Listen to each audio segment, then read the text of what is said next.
Scientist, कि सुबह सुबह इतने सीरियस चेहरे देखने की मुझे आदत कम है। सब इतना सीरियस हो करके सुबह सुबह संदेश दे रहे थे कि मैं चिंतित हो गया कि नया साल कैसा हो। मेरे आदरणीय परम पूज्य गुरुदेव डॉक्टर अनुपम नागर सर,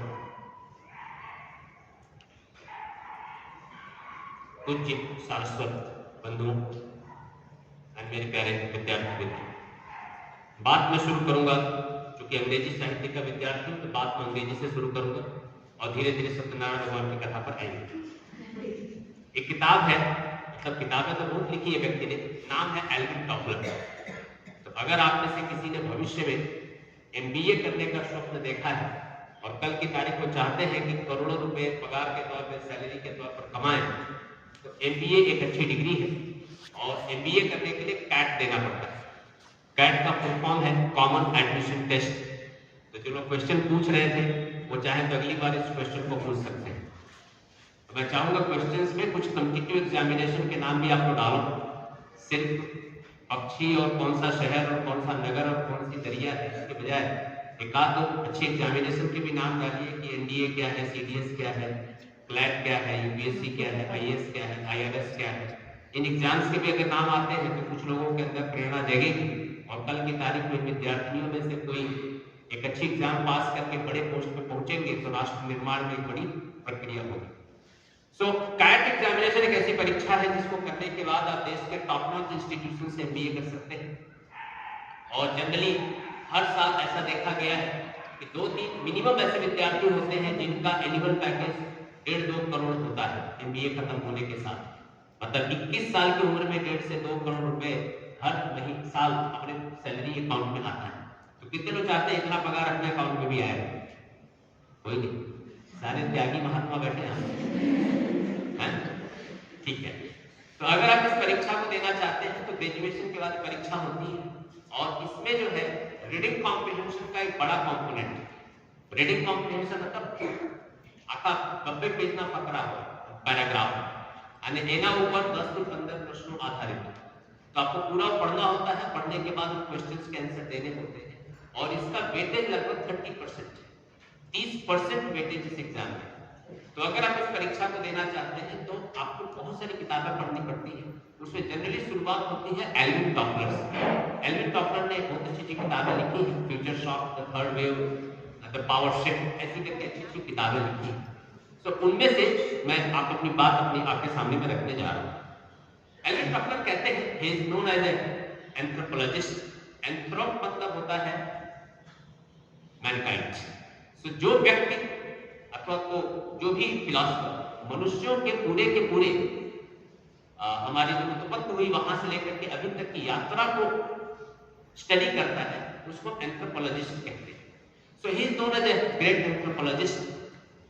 और उन्होंने ऐसा कहा कि हमारी जब उत्पत्ति हुई, जब मनुष्य की उत्पत्ति, क्योंकि अंग्रेजों की मानना है कि उत्पत्ति हुई, हमारा ऐसा मानना है कि हमने अवतार लिया।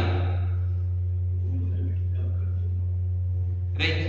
सो हमारी जब उत्पत्ति हुई मनुष्यों की तो इनिशियली पत्थर युग था। ऐसा कहा जाता है कि अंगूठा और ये उंगली जो हम पेन पकड़ते हैं, ऐसे जब पेन पकड़ते हैं तो ये जो पेन पकड़ने की घटना हमारे पूर्वजों ने लगभग 5 लाख साल मेहनत करने के बाद ये डेवलप किया।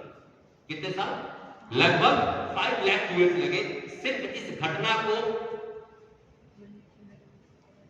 लक्ष्य तक पहुंचाने में कि हम पेन, अंगूठा और उंगली, अभी भी आदमी चिंपांजी और बंदर इन दोनों को कनेक्ट नहीं कर पाता। सिर्फ मनुष्य अकेला प्राणी है जो इसको दोनों को जोड़ पाता। तो लगभग हमारे पूर्वजों ने 5 लाख साल लिए इस घटना को लक्ष्य तक पहुंचा दिया। मतलब हमारे पास जितनी भी स्किल्स हैं, आपको ऐसा लगता है कि अचानक आई है, हर चीज हमारे तक पहुंचते पहुंचते लाखों वर्ष लगे। कंसर्न इज, एल्विन टॉफलर ऐसा कहते हैं कि खूब समय लगा और उस समय वो व्यक्ति सबसे पावरफुल माना जाता था समाज में जो शारीरिक तौर पर खूब बलवान हो, पहलवान हो, बॉडी बिल्डर हो, एंड शेर को मार दे, बाघ को मार दे, कुछ भी, मतलब वो समाज का नेता हो। समय बदला, ये लगभग 10-15 लाख वर्षों तक चला। उसके बाद हम अगले फेज में एंटर हुए। दूसरा फेज कहते हैं एग्रीकल्चर एरा। क्या बोलते हैं? कृषि। इसलिए आप पाएंगे कि लगभग भारतीय इतिहास जो अंग्रेजों ने लिख करके हमको दिया है, हम उसको असली इतिहास तो मानते नहीं है, लेकिन जो उन्होंने लिख कर दिया जिसको हम इतिहास मानते हैं। आप ऐसे कितने जीपीएससी और यूपीएससी देने वाले हैं, गुजरात पब्लिक सर्विस कमीशन अथवा union public service commission civil services examination, मेरे परिचय में करियर काउंसलर सर ने बोला, इसलिए मुझे थोड़ी बहुत बात इसकी करनी पड़ी। परिचय में नहीं होता तो मैं नहीं करता, यस, कोई भी नहीं। अच्छा, कितने लोगों को ऐसा है कि किसी भी व्यक्ति को परेशान देखता है, किसी को गरीब देखता है, कोई उसके पास पहनने के लिए कपड़े नहीं है, ओढ़ने के लिए कंबल नहीं है इस ठंडी में, उसके पास बारिश में छत नहीं है, खाने के 2 समय का भोजन नहीं है, आप ऐसे कितने लोगों को देख करके दुखी हो जाते हैं? आपको ऐसा लगता है कि इनके पास सारी सुविधाएं होनी चाहिए जो सुविधाएं मेरे पास है। कितने लोग ऐसे फीलिंग आती है? जितने लोग को फीलिंग आती है, सब के सब लोग एक अच्छे आईएएस ऑफिसर हो सकते हैं। आईएएस ऑफिसर होने का ये बेसिक गुणधर्म है। आप में से कितने लोगों को ऐसा लगता है कि किसी भी लड़की या किसी भी गरीब अथवा किसी भी वृद्ध व्यक्ति के साथ, किसी भी अनाथ अथवा किसी भी विधवा के साथ किसी भी तरह का अत्याचार नहीं होना चाहिए? अगर अत्याचार हो तो कानून उसके साथ वही व्यवहार करे जो कानून को करना चाहिए। कितने लोगों को ऐसा लगता है कि होना चाहिए? अगर आपके अंदर एक भावना है तो आप एक अच्छे आईपीएस ऑफिसर हो सकते हैं। मतलब आपको जीपीएससी और यूपीएससी देना चाहिए। ये मैं नहीं बोल रहा हूं, आपका गुणधर्म बोल रहा हूं, कैरेक्टरिस्टिक्स। तो अगर आप यूपीएससी जीपीएससी देना चाहते हैं तो आपको हिस्ट्री पढ़नी पड़ेगी, और वो हिस्ट्री जो हमको आज पढ़ाई जाती है, तो भारत के पहले सम्राट के तौर पे जाना जाता है बिंदुसार। अशोक के दादा नहीं, अशोक के पिता नहीं, अशोक के पिता का नाम है बिंबिसार, जो चंद्रगुप्त के बेटे का नाम है बिंबिसार। मैं कह रहा हूं बिंबिसार, अजातशत्रु के पिता, लगभग 500 BC, राइट। तो बिंबिसार जो है पहला सम्राट भारत का माना जाता है। वहां से इतिहास शुरू होता है, तो उससे आप आगे लेकर के आप आते हैं और मुगल एम्पायर तक आप आते हैं।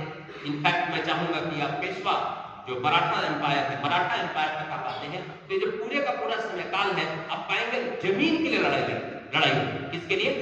भूमि, क्योंकि कृषि प्रधान राष्ट्र।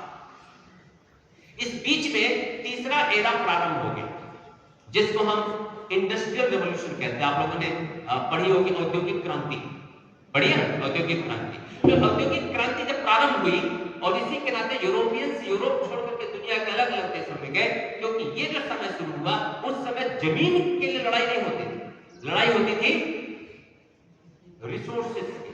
किसके लिए? रिसोर्सेस की। और ये एरा कई बार नॉलेज एरा के तौर पर भी जाना जाता है।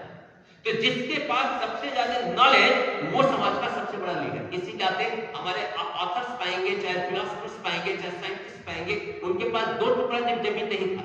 शेक्सपियर के पास कितनी जमीन थी किसी को मालूम नहीं है, तो शेक्सपियर नोन एज आइंस्टाइन के पास कितनी जमीन थी हमको मालूम नहीं है, but Einstein was the leader. Newton के पास कितनी जमीन थी हमको मालूम है, तो न्यूटन वाज द लीडर। मतलब समय के साथ नॉलेज एरा में एंटर हुए, तो knowledge era became super power. उसके बाद लगभग 19वीं सदी आते आते हम अगली एरा में एंटर हुए। ऐसा मैंने एल्विन टॉफलर बोलते हैं, एल्विन टॉफलर कहते हैं हम एंटर हुए आइडिया एरा में। कौन सा? The era of idea, the era of concepts. तो आपके पास देखिए जितनी भी बड़ी इंडस्ट्रीज आई हैं, धीरूभाई अंबानी के पास कुछ नहीं था, पर उनके पास एक कॉन्सेप्ट, राइट। तो जो लोग भी कॉन्सेप्ट लेकर के आए वो मार्केट को रूल किया। अभी हम जो जी रहे हैं वो है वर्चुअल एरा। कौन सा एरा? Virtual era. लेकिन अब इसके बाद का जो एरा प्रारंभ होने जा रहा है वो एरा है संस्कार, कल्चर। इसी नाते दुनिया के अधिकतर समाज, अधिकतर देश संस्कार को लेकर के चिंतित। आज आप पाएंगे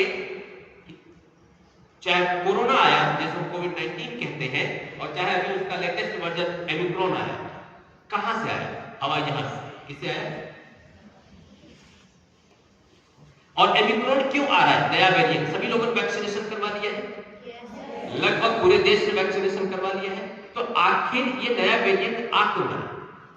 इसके पीछे का कारण ये है कि यूरोप और अफ्रीका के पास तो वैक्सीनेशन पहुंचा नहीं बेचारों के पास, लेकिन यूरोप में बहुत सारे ऐसे देश हैं जहां पे सर आंदोलन चल रहे हैं, क्या मास्क नहीं लगाएंगे? सरकार कैसे फोर्स कर सकती है हमको मास्क लगाने के लिए? हम स्वतंत्र हैं, हमारी स्वतंत्रता छीना जा रहा है, सरकार स्वतंत्रता छीन रही है, हम वैक्सीनेशन नहीं करवाएंगे, सरकार कैसे फोर्स कर सकती है हमको वैक्सीनेशन करवाने के लिए? राजकोट में भी पिछले हफ्ते 5 लोगों को अरेस्ट किया, 7 लोगों को अरेस्ट किया क्योंकि उन्होंने वैक्सीनेशन नहीं करवाया।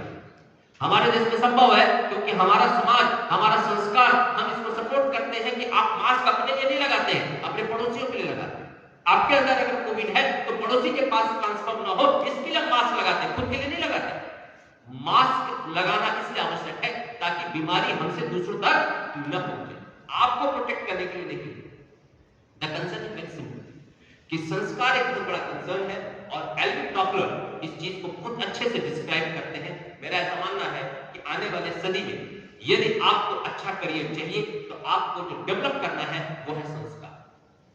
अब मैं इसके बाद के अगले मुद्दे पर पहुंचता हूं। हनुमान जी की हमने पूजा से सेशन प्रारंभ किया, हनुमान जी से ही अपनी बात को प्रारंभ करूंगा। आजकल बहुत सारे मोटिवेशनल स्पीकर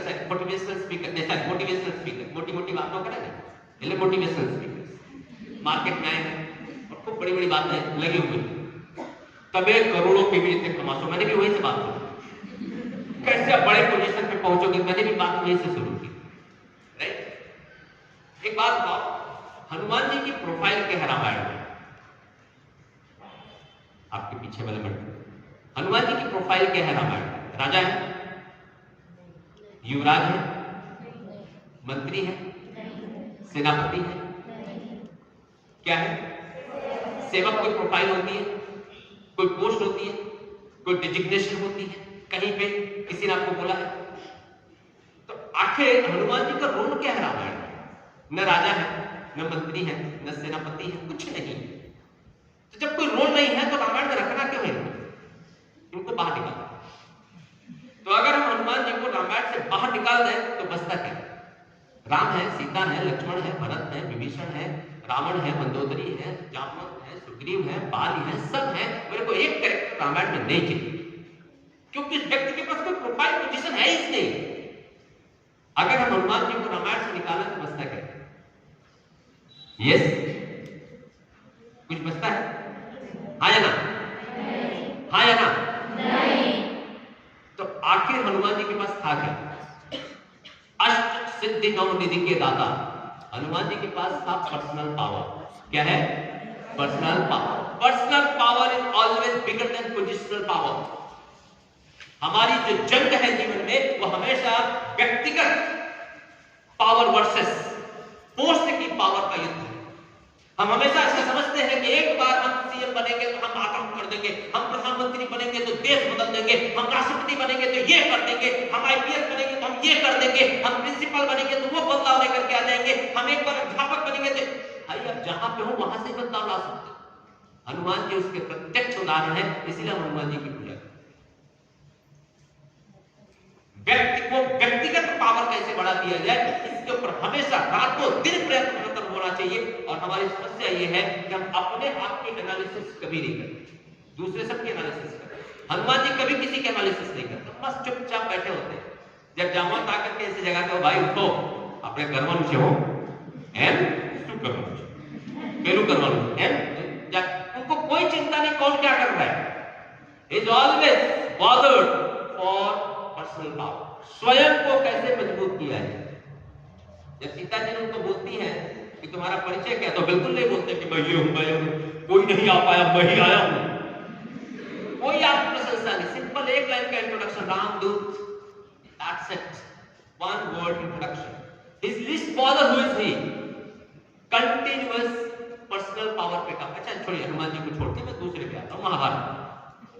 महाभारत में 18 दिन की लड़ाई छोड़ देते हैं, बाकी के महाभारत में उसमें एक कैरेक्टर का नाम है देवव्रत। भविष्य में जाकर उनका नाम बनता है विश्व पितामह। कितने लोगों नाम सुना है विश्व पितामह का? सबने। उस व्यक्ति का पोस्ट क्या है? इसी राजा, युवराज, मंत्री, सेनापति, कुछ नहीं। दादा होने के अलावा भाई का कोई प्रोफाइल नहीं है। कई बार मेरे मन होता है कि भाई को निकालो महाभारत में से, जब कुछ पोस्ट ही नहीं है तो है क्यों इसमें? अगर मैं देवव्रत को निकाल दूं तो होगा क्या? शांतनु की शादी ही नहीं होगी, न रहेगा बांस न बजेगी बांसुरी। शांतनु मतलब विश्व पितामह के पिताजी। शादी ही नहीं होगी तो महाभारत की रचना ही नहीं होगी। मतलब जिस व्यक्ति के पास कोई प्रोफाइल नहीं है उसके बिना महाभारत संभव ही नहीं है। अच्छा उसको भी छोड़ दो, बाकी के 18 दिन की लड़ाई पे आते हैं, पहले दिन से लेके 18वें दिन तक। इनफैक्ट लड़ाई के बाद एक व्यक्ति है जिसने इतने बड़े महायुद्ध में शपथ लिया है कि वो हथियार उठाएगा ही नहीं, उसको लड़ना ही नहीं, वो सिर्फ घोड़े की लगाम लेकर के बैठा रहेगा। अर्जुन कई बाजू जवान लेफ्ट के राइट टारगेट जमुन तो जमुन फार जमुन, उस आदमी के पास कोई प्रोफाइल नहीं है। मुझे कई बार होता है कि काम करो 18 दिन की लड़ाई में से इस व्यक्ति को निकाल दो, नाम है श्री कृष्ण, बचता क्या? भारत के इतिहास में हमेशा उन लोगों ने बड़ा कंट्रीब्यूशन किया जिनका कोई प्रोफाइल नहीं है। यहां पे फोटो लगा हुआ है, भारत की आजादी के लास्ट के लगभग 10 साल तक ये कांग्रेस के मेंबर ही नहीं थे, कोई पोस्ट इनके पास नहीं थी, पर आजादी में सबसे बड़ा कंट्रीब्यूशन इनका माना जाता है। ना पोस्ट है, ना पोजीशन है, ना designation. Many times we can contribute bigger than anyone without being in a profile और डेजिग्नेशन, लेकिन हमारा पर्सनल प्रोफाइल स्ट्रॉन्गर होना चाहिए। अब आपका सवाल शुरू होता है कैसे किया जाए? भाषण तो बहुत हो गए, मोटिवेशनल स्पीकर ने जब बोलो छो मोटी मोटी बातें करो छो केवी ते करो, तो उसका एक फॉर्मूला मैं आपके सामने रखने जा रहा हूं, और वो है सत्यनारायण भगवान की कथा। अब मैं मुद्दे पर आया। सत्यनारायण भगवान की कथा हमारे पूर्वजों ने बहुत ही अच्छे से तैयार करके हमारे सामने रखा है, और बहुत ही प्यार से एक एक हमारे जीवन के प्रॉब्लम्स का सॉल्यूशन के फॉर्म में रखा है। उत्तरायण आ रहा है, उत्तरायण क्यों मनाया जाता है? क्यों मनाया जाता है? पतंग एंड खिचड़ी के अलावा? यस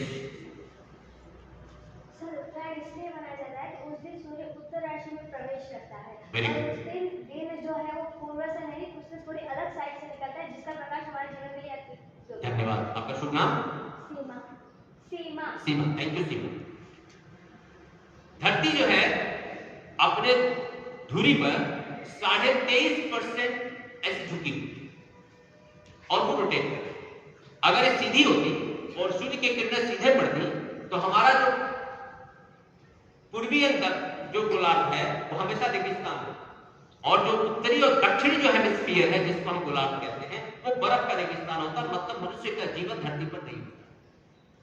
तो सूर्य जो है सबसे पहले तो धरती सूर्य के चारों तरफ घूमती है। अंग्रेजों ने ये बात तभी लगभग 17वीं सदी में बोला है, कॉपर्निकस ने बोला था, अंग्रेजों को लगा कि हमने कुछ नया ढूंढा है, और हम लोग पिछले लगभग कई हजार सालों से कह रहे ब्रह्मा मुरारे अंधकारी।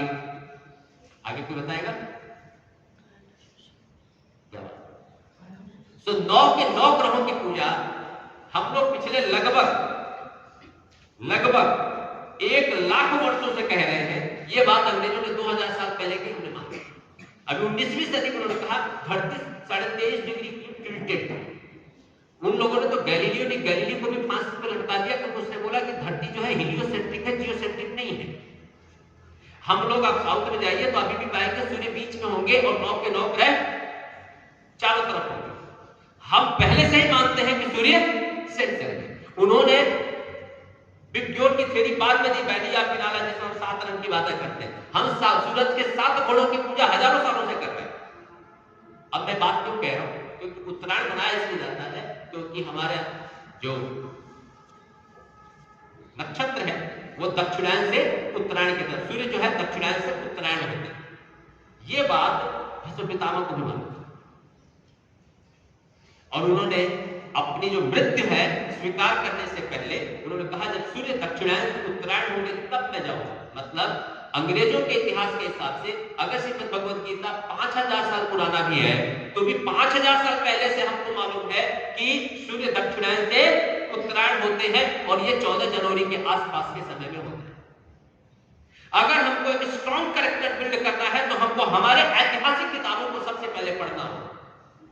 एक बिग बैंग थियरी भी लेकर के आए, बोलते हैं कि धरती का जो उम्र है वो फिक्स है। तो अब श्रीमद् भगवद गीता का अध्याय नंबर 8 श्लोक नंबर 17 पढ़िए, आप पाएंगे कि इसको हमको श्रीमद् भगवद गीता भगवान कृष्ण ने वर्षों पहले कहा है कि बिग बैंग थियरी लागू पड़ती है, और श्रीमद् भागवत में वर्षों पहले बता दिया है कि सतयुग, त्रेता, द्वापर एंड कलयुग, तीनों चारों चीज में एरा खत्म होगा, धरती अपने आप खत्म होगी एंड अगले era moment. Big bang theory में ऐसा बोलते हैं कि एक अकेला यूनिवर्स नहीं, ऐसे बहुत सारे यूनिवर्स। तो आप रावण और हनुमान संवाद में आप जाकर के देखेंगे, तो जब रावण हनुमान से पूछता आप कौन है, तो रावण तो हनुमान जी जवाब देते हैं कि ऐसे व्यक्ति का मैं दूत हूं जिनके शरीर से अनेकों ब्रह्मांड उत्पन्न होते हैं। मतलब हनुमान ने तभी कह दिया था कि एक ही ब्रह्मांड नहीं भाई, ऐसे बहुत सारे ब्रह्मांड हैं। मतलब हमारे जितने भी ग्रंथ हैं वो कहीं ना कहीं साइंस से सम्मत है। इसी नाते मैं समझता हूं कि हमको डिकोडिंग करना चाहिए। क्या करना चाहिए? डिकोडिंग। रिलेटिविटी की थियरी, अब मैं साइंस में घुस रहा हूं, मैं वापस आता हूं साइंस से, मैं फिर से अपने फील्ड में। आप पाएंगे कि हमारे ग्रंथों ने अधिकतर चीजों को हमको वर्षों पहले बताया। तो सत्यनारायण भगवान की कथा उन्हीं में से एक है। सत्यनारायण भगवान की कथा का मैं अध्याय नंबर 2 से प्रारंभ करूंगा, धीरे धीरे मैं पीछे से काम करता हूं, 5वें से शुरू करूंगा। 5वीं कथा जो मैंने सर से सीखी थी जब मैं पहली बार 2008 में सबको मिला था। सो जिस तरह से उन्होंने, मैंने पहली बार ऐसा कोई प्रिंसिपल अपने जीवन में देखा जिस व्यक्ति की नजर दरवाजे से लेकर के प्रत्येक व्यक्ति पे था, और वॉच रखने के पॉइंट ऑफ व्यू से नहीं, मदद करने के पॉइंट ऑफ व्यू से हर विद्यार्थी को।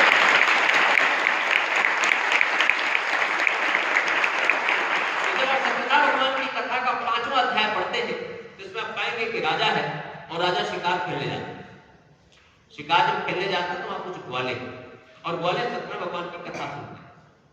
वो राजा को इनवाइट करते हैं कि भाई आओ आप भी कथा सुन लो। राजा को लगता है इनके साथ में बैठोगे ना, ग्वालों को लगता है कि राजा थका होगा, तो ला करके प्रसाद देते हैं कि राजा प्रसाद खाओ। राजा ने कहा उनका बराबर प्रसाद खाऊंगा, नहीं खाया। थोड़े समय के बाद उनका राजपाट नष्ट हो गया। उनको फिर बाद में रियलाइज हुआ, उन्होंने आके ग्वालों के साथ कथा सुनी और प्रसाद ली, और वापस उनका जीवन जैसा था वैसा हो गया। ये कथा है, राइट रॉन्ग? अब इसको थोड़ा सा डिकोड करते हैं। आप दुनिया के किसी भी बड़े, अभी मैं बीच में एक बहुत अच्छी स्टोरी पढ़ रहा था मुकेश अंबानी की। मुकेश अंबानी ने अपने बेटे को एक दिन खूब डांटा और बोला जाकर क्षमा मांगो। किससे? वॉचमैन से। क्योंकि मुकेश अंबानी के बेटे ने वॉचमैन को अभद्र शब्द बोल करके और गेट पर कुछ बोल करके आया, और ये चीज मुकेश अंबानी को पता चला।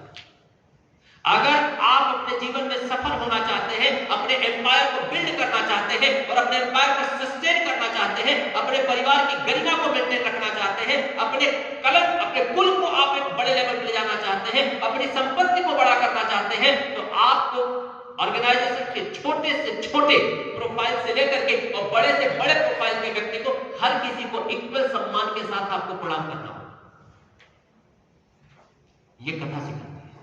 एक कथा सिखाती है कि अगर मान लीजिए आपसे गलती हो जाए तो गलती स्वीकार करके उसको जाके फिर से करेक्ट कर लो, तन के खड़े मत रहो क्या माहू नहीं करोगे तो खत्म हो जाओगे। ये 5वां चैप्टर किस तरह से हम अपने ऑर्गेनाइजेशनल लाइफ में, प्रोफेशनल लाइफ में कैसे जिए, उसका हमको उदाहरण देता है। हम उसके पहले वाले चैप्टर पर, that is the 4th chapter. In fact 3rd chapter और 4th चैप्टर दोनों सिमिलर है, एक साथ मिले हुए हैं। तो मैं 3rd से शुरू करता हूं, 4th पे जाता हूं। एक बनिया है, बनिया एक दिन अपना नाव लेकर के जा रहा होता है, और एक नदी के किनारे एक राजा को अपनी पत्नी के साथ पूजा करते हुए देखता है, और उसे पूछता है राजा से, बनिया कि आप क्या कर रहे हैं? और बोलता है कि मैं अपनी पत्नी के साथ पूजा कर रहा हूं। राइट? ये बोलता ठीक है, मैं भी करूंगा ना। पूजा किस चीज का है? सत्य, नर, आयन, मतलब अपने जीवन में सत्य का आचरण करना। अगर आप वैवाहिक जीवन में हैं, ये पूरे का पूरा पारिवारिक जीवन पे बेस्ड चैप्टर है। पति और पत्नी के बीच में अथवा परिवार के दूसरे सदस्यों के बीच में सत्य आधारित संबंध होने चाहिए, बिल्कुल 100% ट्रांसपेरेंसी। अगर ट्रांसपेरेंसी मेंटेन है तो उस परिवार में किसी भी तरह की कोई भी समस्या होती नहीं है, वो परिवार अपना पूरा फल फूलता है, ऐसा बताने का प्रयत्न। मतलब पति पत्नी के संबंध, भाई बहन के संबंध, माता पिता के संबंध, माता पुत्र के संबंध, पुत्री पिता के संबंध, इन संबंधों में पूरी ट्रांसपेरेंसी होनी चाहिए, ऐसा कथा बताने का प्रयत्न करता है। आपके मन में कुछ भी है बताएं। बढ़िया बोलता मैं भी करूंगा, मैं भी अपनी बीवी को सब कुछ बताऊंगा। जाकर अपनी बीवी को बोलता है कि मैं भी आज के बाद झूठ नहीं बोलूंगा, मैं भी सत्य का पालन करूंगा। वो बोलता है, थोड़ी दिन फॉलो करता है, उसके घर पे पुत्री पैदा होती है, तो धीरे धीरे वापस वो अपनी कमिटमेंट को तोड़ना शुरू करता है। और थोड़े समय के बाद लड़की की शादी हो जाती है, लड़की की शादी के बाद बिजनेस में निकलता है, बिजनेस में जहां पर जाता है वहां पे राजा उसको अरेस्ट कर लेता है, वो उसके दामाद। ये कहानी है। अब इसको थोड़ा सा डिकोड करते हैं। गलती कौन करता है? बनिया। गलती कौन करता है? बनिया। हमको बॉलीवुड वालों ने एक कॉन्सेप्ट दिया, मारी लाइफ, मारे चेक करूं हंसू करे तब ले सो इंडिविजुअल। आज इसको इंडिविजुअलिस्टिक थियरी भी कई लोगों ने बना दिया, इंडिपेंडेंट। मारे मारू जीवन से मारू શું મારું તમે કોણ બોલનાર મને। तो इस थियरी का काउंटर सत्यनारायण भगवान की कथा के चैप्टर नंबर 3 में। गलती कौन करता है? बनिया। और सजा कौन भुगतता है? उसका दामाद, उसकी बेटी, उसकी पत्नी। दोनों यहां पे घर पे हैं, दरिद्रता के शिकार हो गए, खाया पिया कुछ ने गिलास टोला बारह ना, उसका दामाद भी जेल में चला गया, जेल में पड़े हुए हैं। गलती एक व्यक्ति ने की और सजा पूरा परिवार ने। यही चीज हर जगह पे होता है। अभी यहां पे कोई न्यूज में बता रहा था पॉलिटेक्निक कॉलेज, उन्होंने नाम नहीं बताया कि किसने गलती की। उन्होंने क्या, एक अध्यापक, पॉलिटेक्निक कॉलेज के एक अध्यापक ने अभद्र शब्दों का व्यवहार किया, ये बताया गया। मतलब जितने भी पॉलिटेक्निक कॉलेज भारतवर्ष या दुनिया में होंगी, हर एक पॉलिटेक्निक कॉलेज के हर एक अध्यापक के ऊपर उंगली उठी कि नहीं उठी? हाँ या ना? हाँ या ना? गलती एक व्यक्ति ने की और उंगली किस पे उठी? सब पे। मतलब आप इंडिविजुअल नहीं, आप इंडिपेंडेंट नहीं। ऐसा मैं नहीं बोल रहा, सत्यनारायण भगवान की कथा कह रही है।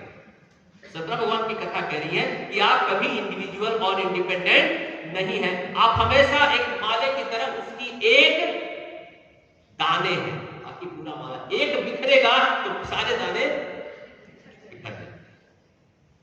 अब इसका सेकंड पार्ट, एक दिन उस बनिए की लड़की ने कहीं किसी के घर पे कथा सुनी और उसने अपनी माँ को बोला कि मैंने यहाँ से सुना है। उसकी माँ बोलती है कि हम भी करेगा, इससे हमको भी फायदा होगा। और माँ और बेटी दोनों मिलकर के घर पे सत्यनारायण की पूजा प्रारंभ करते हैं। और चंद्रकेतु को सपना आता है और चंद्रकेतु बोलता है कि इन दोनों को छोड़ दो भाई, तो मेरा राज्य नष्ट हो जाएगा। और बनिया और उसके दामाद को छोड़ दिया। ये कहानी है। अब इसको हम डिकोड करते हैं। डिकोड तो मैं पूरे दिन कर सकता हूँ, मैं थोड़ा थोड़ा करके बताता हूँ ताकि आप लोग जब अगली बार कथा सुनना तो अपने आप को बड़ी यूज कर। यहां पे कहानी कहती है कि घर में एक व्यक्ति भी अगर अच्छा काम करता है तो उसका फल सबको मिलता है। तो बुरे काम का भी फल पूरे परिवार को मिलता है और अच्छे काम का भी फल पूरे परिवार को। इसीलिए एक पिता भी अगर घर में कमाता है तो पूरे घर को एक अच्छी ईज ऑफ लाइफ मिलती है, एक अच्छा जीवन मिलता है। मतलब हम जहां पर बैठे हैं वहां पर अगर हम सब कर्म करें, अच्छे कर्म करें, अच्छे विचार रखें, अच्छे काम करें, तो हो सकता है कि परिवार में कोई एक आध गलत काम कर भी रहा हो तो मेरे अच्छे कामों के नाते उसको फायदा हो रहा होगा। और यही हम ज्योतिष में भी बोलते हैं कि घर में एक भी व्यक्ति के अच्छे ग्रह नक्षत्र हो तो एक आध दो के खराब भी हो तो निपट जाए। अब गाड़ी में आप अच्छे नक्षत्रों के साथ बैठे हो, किसी का खराब राहु चल भी रहा हो तो जल्दी एक्सीडेंट अगर हुआ भी तो लोगों को नुकसान नहीं होता क्योंकि एक सही व्यक्ति उसमें बैठा हुआ है। द कंसर्न इज हम जहां पर बैठे हैं वहां पर पूरी पवित्रता और पूरे मन की शुद्धता के साथ यदि हम चले तो हम अपने परिवार को, अपने समाज को, अपने पूरे के पूरे आसपास के लोगों के लिए बेहतर कर सकते हैं। क्लास में एक अच्छा विद्यार्थी हो ना तो क्लास में एक बेहतर एनवायरनमेंट बन जाए। ये मैंने बोल सकता भगवान की कथा का अध्याय नंबर 4 करें। अब इसमें एक और चीज, राजा चंद्रकेतु जब दोनों को पकड़ करके उसके सिपाही लेकर के आते हैं और सिपाही बताते हैं यही दोनों चोर हैं, तो इन दोनों को सुनता नहीं, दोनों को जेल में डाल देते हैं। इसीलिए उसको भी पनिशमेंट मिलती है कि इनको छोड़ दो वरना तुम्हारा राजपाट नष्ट हो जाएगा। मतलब अगर आपने, आप बड़ी बहन है, आप परिवार में बड़े हैं, आप समाज में बड़े हैं, आप घर में बड़े हैं, तो अगर आपके पास कोई भी चीज आती है तो दोनों ही पक्ष को सुने। क्या करें? दोनों ही पक्ष को। हमारे दोनों जो कान है अलग अलग ग्रहों को रिप्रेजेंट करते हैं। एक शनि का है और एक मंगल का है। मंगल अग्रेसिव है और शनि निर्णय लेता है। तो जब आप दोनों को सुनेंगे तो आप एक बेहतर निर्णय ले पाएंगे। अगर आप एक ही को सुनेंगे तो आगे जाके अपना ही मुका हुआ चाटना पड़ेगा, चंद्रकेतु को चाटना पड़ा, च से चाटना पड़ा, निर्णय अपना ही वापस लेना पड़ा। इससे बेहतर उसने अगर पहले ही सुन लिया होता दोनों पक्षों को तो इन दोनों को जेल न जाना पड़ता, आया ना। मतलब हमको जीवन में कभी भी कोई भी समस्या आती है तो दोनों पक्षों को सुनने की आदत डालनी चाहिए। ऐसा सत्रह भगवान की कथा का अध्याय नंबर। उसके बाद बढ़िया को सब कुछ मिल जाता है, वो अपनी बोट तैयार करता है और अपने गांव के लिए निकलने वाला होता है। तब तक वहां पर एक दंडी स्वामी आ जाते हैं और बोलते हैं कि तुम्हारी नाव में क्या है, और वो बोलता है इसमें तो फूल पत्ते हैं, और वो बोलते हैं तथास्तु। हर एक व्यक्ति की जीभ पे सरस्वती एक माइक्रो सेकंड के लिए 24 घंटे में होती है। आप जो बोलते हो वही आपके साथ होता है। कोरोना में वही हुआ, जितने लोग बोलते थे अब दूध छोड़ी न मारे क्या जंतु रे उछे, कोई बारे आजू-बाजू का देखते 10-15 दिन से इकड़ा चले उछे, उनको मिला था क्वारंटाइन। कोई मतलब कोई दूर-दूर तक नहीं आता, थोड़े लगभग हर दूसरा आदमी बोलता था मुझे कोई आसपास में नहीं, जब खाकी के उसे बताते हैं एक क्लोज रहे उसे दोनों, अरे एक क्लो मतलब ऐसे एक थे कि सिर्फ काढ़ा पी करके पी रहे। आप जो बोलते हैं वही आपके साथ होता है, आपकी जबान। इसीलिए सामने संप्रदाय में अक्षर एक बहुत ही पवित्र शब्द है। अक्षर ही आपका जीवन है, आपका परिचय ही आपके शब्द है। आप किन शब्दों का उपयोग करते हैं वही से आपका परिचय होता है। अगर जीवन में सबसे कोई बहुमूल्य चीज हम कमाते हैं तो वो है भाषा। इसलिए सबसे ज्यादा तोल मोल के बोल, जितना तौल करके बोल सकते हैं उतना सोच करके बोलिए, उतना सुलझे हुए शब्दों का उपयोग करें।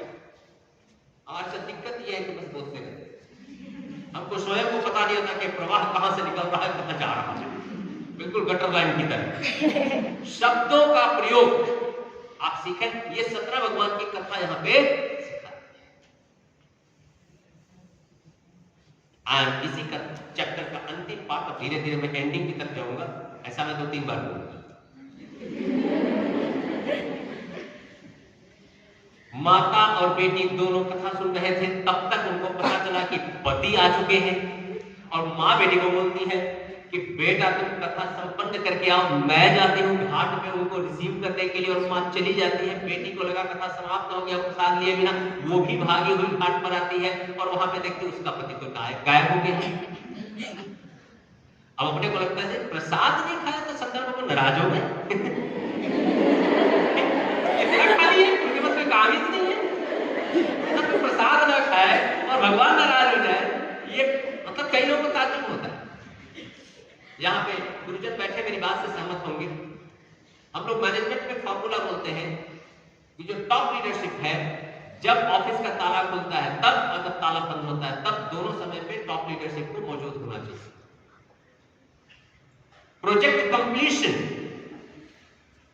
कोई भी टास्क इवेंट जब करते हैं तो इवेंट की शुरुआत करना जितना महत्वपूर्ण है उतना ही वाइंड अप करना भी महत्वपूर्ण है, ताकि बाद में पहले दीवा आपने गए वक्त तो कहीं जतू रहे हो, पता चला अगले प्रोग्राम के लिए दीवा खोजने में 2 घंटे निकल गए, अभी पता ही नहीं दिया कहां रखा गया, किसने रखा, राइट। तो जितना महत्वपूर्ण प्रारंभ है उतना ही महत्वपूर्ण वाइंड अप, क्लोजिंग।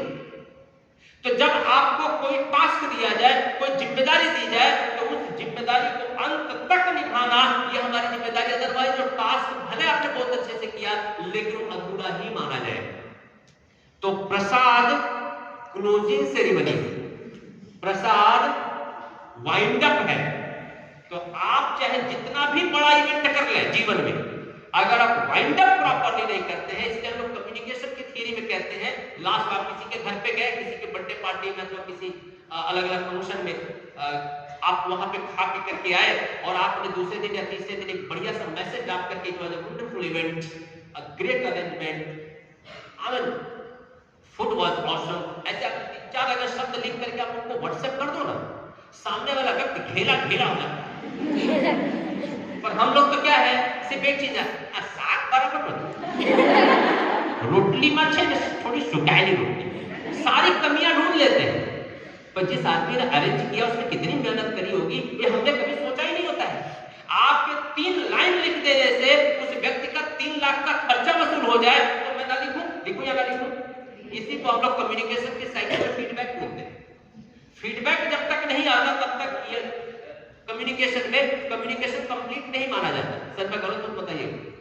तो सतनाम भगवान की कथा का 4था अध्याय फीडबैक के ऊपर बेस्ड है कि हर एक चीज क्लोजिंग फीडबैक के साथ होना चाहिए और प्रसाद फीडबैक।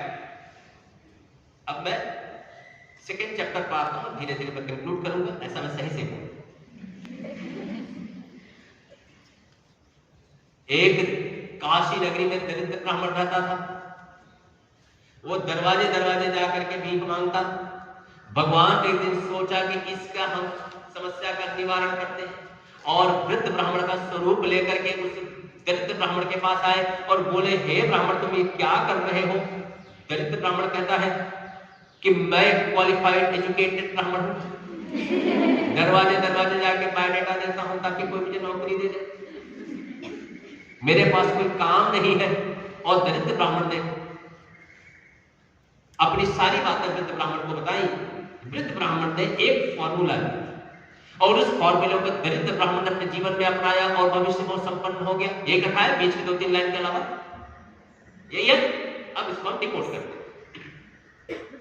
जब भी जीवन में समस्या आती है, अभी किसी ने यहाँ पे फूड फॉर थॉट में बोला था जीवन में परेशानी हो, तो जब भी आपके जीवन में समस्या आती है तो समाधान भी उसके साथ आता है। जिस भगवान ने हमको भूख दिया उसी ने हमको भोजन भी दिया है। तो जहां से जिस यूनिवर्स में आपको समस्या आती है वही यूनिवर्स आपको समाधान भी देता है। पर हमारी समस्या यह है कि समस्याओं में इतना उलझ जाते हैं कि समाधान हम सुन ही नहीं पाते। हम निकलते घूमते हैं पर रहते मोबाइल फोन में। जब तक आप समाधान के लिए अपने सेंसेस ओपन नहीं रखेंगे तब तक समाधान आएगा। तो प्रकृति आपको समस्या देती है तो आपको समाधान भी देती है, आपको उसके लिए खुला है। इसे आप देखिएगा, जीवन में जब भी कभी प्रॉब्लम आई होगी तो कोई ना कोई व्यक्ति आके आपको समाधान भी देने के प्रयत्न करेगा, पर उसी समय हम कान, आंख, नाक, मुंह सब बंद करें। राइट? तो हमको क्या करना है? ओपन करना। सेकेंड पॉइंट, घर में अगर बड़े बूढ़े हैं, परिवार में बड़े बूढ़े हैं, उनको सुनने की आदत डालो। वो बूढ़े नहीं हैं, वो हर एक समस्या के समाधान है। हम लोगों ने ये बॉलीवुड वालों के पाप के नाते जनरेशन गैप एक नया शब्द ढूंढा है, जनरेशन गैप। जनरेशन गैप इतना बड़ा होता तो हमारे वेद लाखों साल पहले लिखे गए, रामायण महाभारत हजारों साल पहले लिखे गए, उनसे ज्यादा जनरेशन गैप कहां से? उससे ज्यादा तो जनरेशन गैप नहीं है। पर आज भी हमको इतने नए लगते हैं कि 10 साल 15 साल पहले आए हुए लोग जनरेशन गैप में कैसे चले? ये सारा गलत अफवाह और हमारे दिमाग में वहम डाला गया।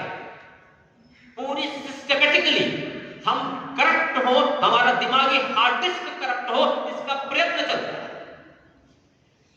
इसके अगेंस्ट हमको अपने आप को तैयार करना है। वृद्ध अगर आपके परिवार में है तो आप जगत के सबसे भाग्यशाली व्यक्ति हैं। यदि आपके घर पे दादा दादी नाना नानी है तो आप समझो कि दुनिया के सबसे भाग्यशाली व्यक्तियों में से आप एक हैं। उनको सुनो, उनको समझने की कोशिश करिए। आपके जीवन के अधिकतर समस्याओं का समाधान उनके पास है। आपके मन में कोई भी पीड़ा है, आप उनको खुल करके बताइए। दरिद्र ब्राह्मण वृद्ध ब्राह्मण को सब बताता है, इसलिए उसको समाधान मिलता है। आप उनको बताएंगे, आपको समाधान। कोई भी प्रॉब्लम हो, किसी भी तरह का प्रॉब्लम हो, आप उन तक जाइए, आपको समाधान मिलेगा।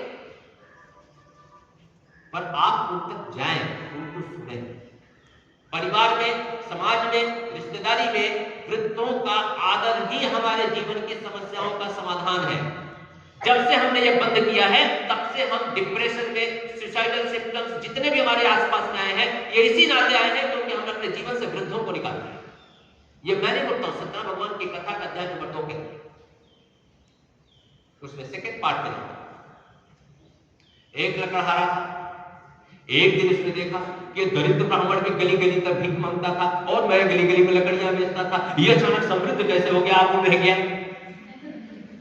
और एक दिन वो ब्राह्मण के घर में घुस गया और बोला तुम ये क्या कर रहे हो? उसने बोला मैं ये फॉर्मूला अपना रहा हूं और मैं समृद्ध हो गया हूं। मैं कड़हारा बोला कि ठीक है, तुम पढ़े लिखे आदमी हो, तुम कर रहे हो तो अच्छा ही है, मैं control C control V copy paste मैं भी करूंगा। और वो भी अपने जीवन में उसको अपनाता है, वो भी सफल हो जाता है। डिकोड करते हैं।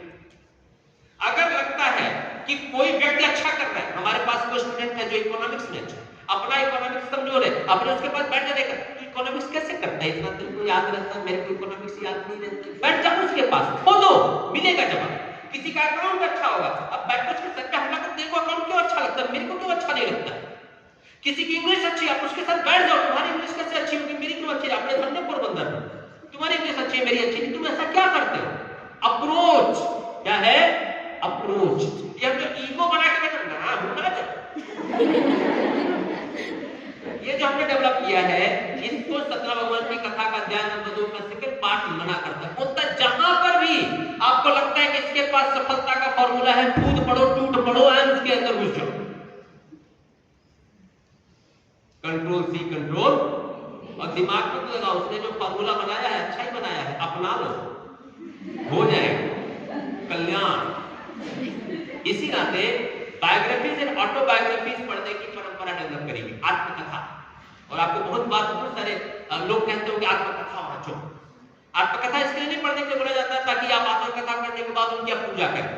आत्मकथा इसके लिए होता है कि आपने जो स्ट्रगल किया है वो सभी लोगों ने किया होगा, आप जो फेस कर रहे हो सब लोगों ने फेस किया होगा, आपकी जो समस्याएं हैं वो समस्याएं दूसरों के जीवन में आ चुकी हैं, उन्होंने जो समाधान का माध्यम निकाला आपके पास बिठा आ जाएगा अगर आप बायोग्राफी ऑटोबायोग्राफी पढ़ोगे तो जितनी ज्यादा आत्मकथाएं पढ़ेंगे उतना ज्यादा जीवन के सब सॉल्यूशंस आपके पास आएंगे। और मेरा ऐसा मानना है कि कोई भी व्यक्ति अगर अपने आप के साथ, स्वयं के साथ सत्य का अनुपालन करे, मिरर के सामने जब खड़ा होता है और अपनी शक्ल को मिरर में देखता है और अपने आप को जब बोलता है कि आज के दिन में मैंने कोई भी गलत कार्य नहीं किया है, मैंने पूरे दिन में कोई भी चीज झूठ नहीं बोली है, मैंने आज के पूरे दिन में कोई भी ऐसा कार्य नहीं किया है जो सत्य के अगेंस्ट हो, तो आप सही में सत्यनारायण भगवान की पूजा कर रहे हैं। दैट इज सत्यनारायण व्रत।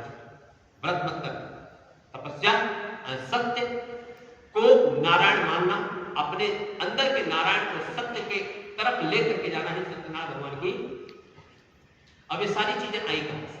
ये सारी चीजें सिर्फ भगवत गीता से आई है। और वहां पे भगवान श्री कृष्ण कहते हैं कि जो व्यक्ति देवताओं की पूजा करता है देवताओं को प्राप्त होता है, जो अपने पितरों की पूजा करता है अपने पितरों को प्राप्त होता है, जो भूतों प्रेतों की पूजा करता है भूतों प्रेतों को प्राप्त होता है, और जो मेरी मतलब आत्मा अपने आत्मा की पूजा करता है वो अपने परमात्मा को प्राप्त होता है। सत्यनारायण भगवान की कथा इसी श्लोक पर आधारित है। अपने आत्मा का परमात्मा मानो और एक मानकर चलो कि मेरा परमात्मा कभी अपवित्र अशुद्ध नहीं होगा। क्योंकि आज से लगभग 16 दिन पहले गीता जयंती गई है और मैं अपनी बात को गीता के कुछ श्लोकों के साथ समाप्त करना चाहूंगा और कथा को यहीं पे क्लोज करूंगा। ओम पार्थाय प्रतिबोधितां भगवता नारायणेन स्वयं व्यासेन कृतितां पुराण मुनिना मध्ये महाभारतम् अद्वैतामृतभाषणं भगवती अष्टादशाध्यायिनीं संदधामि भगवद्गीते भवद्वेषिणीं। नमोस्तुते व्यास विशालबुद्धे फुल्लारविन्दाय तपत्रनेत्र येन त्वया भारतैलपूर्णः प्रज्वालितो ज्ञानमयः प्रदीपः प्रपन्नपारिजाताय स्तोत्रवेत्रैकपाणे ज्ञानमुद्राय कृष्णाय गीतामृतदुहे नमः। वसुदेवसुतं देवं कंसचाणूरमर्दनं देवकी परमानन्दं कृष्णं वन्दे जगद्गुरुं। भीष्मद्रोण तथा जयद्रथ गांधार नीलोत्पलाशनिग्रहवती कृपेण वहनीकर्णेन वेलाकुला अश्वत्थाम विकर्ण घोरं करां दुर्योधनं वर्तनं सोदृढा कल्पाण्डवैरणनदी कैवर्तकः केशवा पाराशर्यवचः सरोजममलं गीताटकन्दोदकं नानाख्यानकेशवं परित्था सम्बोधनाबोधितं लोके सज्जनश्च पदरहरा पेपीयमानन्दरा उज्जद्वारत पंकजं कल्पलकृत्वं शेषे मुखं करोति वाचालं पंगुलं भयते गिरिं यत्कृपातमहं वन्दे परमानन्दमाधवं। मुखं करोति वाचालं, आने वाले समय में दो ही चीजों का करियर है। मुखम करोति वाचालम, बिना बोले अपनी बात को सामने वाले तक पहुंचा देना। Facebook, Insta, WhatsApp, LinkedIn and so on. मुखम करोति वाचालं पंगुलंघयते गिरिम। लंगड़ा भी घुटने के दोनों ढक्कन घिस गए हैं, पर यहां से अमेरिका जा सकता है। पंगुलंघयते गिरिम, वो हिमालय क्रॉस करके दूसरी तरफ चला जाए, वो 7 समुद्र पार करके दूसरे देश चला जाए। एविएशन, ट्रांसपोर्टेशन, ये आने वाले समय के भविष्य है। सर्विस इंडस्ट्री आने वाले समय का भविष्य है।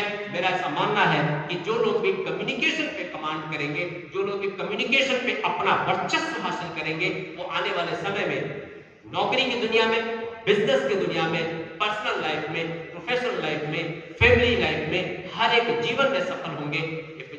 ऐसा भगवान श्री कृष्ण भगवत गीता में कहते हैं। मुझे पूरा विश्वास है कि आप सभी लोग अपने जीवन में पर्सनल पावर के ऊपर खूब सारा फोकस करेंगे, अपने आप को मजबूत करने के लिए खूब सारे स्किल्स, हर साल नए नए स्किल्स सीखने का प्रयत्न करेंगे। इन्हीं आकांक्षाओं, शुभेच्छाओं के साथ आप सबको मैं प्रणाम करता हूं। आपके अंदर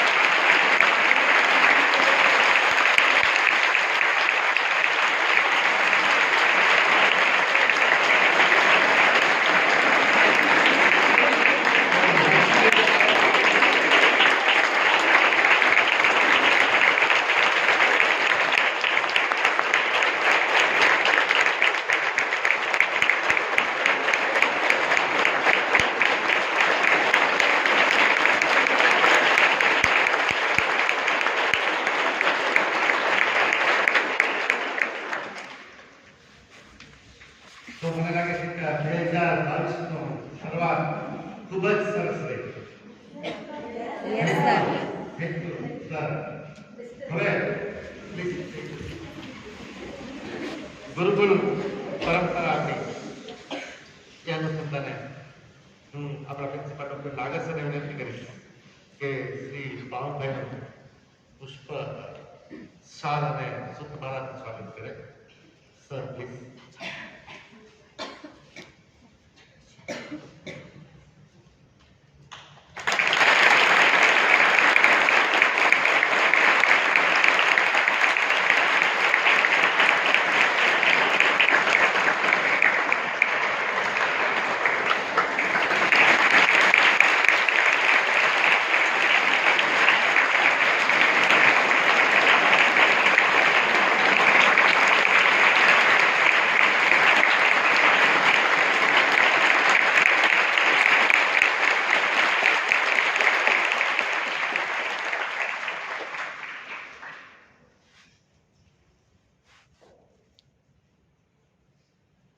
તો બહેનો કંઈક ડીકોડિંગ નવા એંગલથી કદાચ આ જીવનનો પ્રસાદ આપણને મળી ગયો ને. Yes. તો આ પ્રસાદ સાથે હું આભાર દર્શન તરફ આગળ વધું તો સૌપ્રથમ તો આભારી જ છું આપણા પ્રિન્સિપલ ડોક્ટર નાગર સર, એટલા માટે કે શ્રી પવનભાઈ ગઈકાલે એવું કહેતા હતા કે 10-15 મિનિટ મારે બેનો સાથે વાત કરવી છે. તો એ જ્યારે મેં હાઇલાઇટ્સ આપી ત્યારે હું બેઠો હતો તો મને કંઈક નવું લાગ્યું. એટલે મેં સરને કીધું, સર પવનભાઈને કહે ને કે થોડોક સમય વધારે લે, કારણ કે સારી વસ્તુ છે. તો સરે તો આગ્રહ કર્યો અને પવનભાઈ એગ્રી થઈ ગયા. તો સર એક નવા વિચારને લોકો સમક્ષ, અમારી સમક્ષ લાવવા માટે આપે જે એક પ્રેરણા આપે છે, આપનો આભાર. આભાર તો શ્રી પવનભાઈનો એટલા માટે કે as a student of literature હવે અમે પણ ડીકોડિંગ માટે પ્રયત્ન એક સેન્સ, અને એટલા માટે બેઠો કે પવનભાઈ હમણાં જ બીએસએફમાં જવાના છે એક વ્યાખ્યાન માટે, અને એ વ્યાખ્યાન પર ડીકોડિંગ નવા રીતના કરવાના છે કે રામ એ રામાયણના હીરો તરીકે નહીં, પણ Ram as a warrior, as a soldier, એક નવા એંગલથી શ્રી રામને રજૂ કરવાના છે. અને કદાચ આજ આપણે જ્યારે અમૃત મહોત્સવની વાત કરીએ આ જ વસ્તુની જરૂર છે. શા માટે? તો કે આપણે આપણા પુરાણો, આપણા ધર્મગ્રંથો, આપણું વિજ્ઞાન કે આપણું જે કંઈ સંસ્કૃતિ છે એને નવા આજે વિશ્વની સામે મૂકવાની તાતી જરૂરિયાત છે. અને એમાં શ્રી પવનભાઈ જે કામ કરે છે એને આપણી માટે જે સમય ફાળવ્યો છે, ઓન બિહાફ ઓફ ગુરુકુલ પરિવાર, થેન્ક યુ સર, અને થેન્ક્સ બધાનો, થેન્ક યુ. જય શ્રી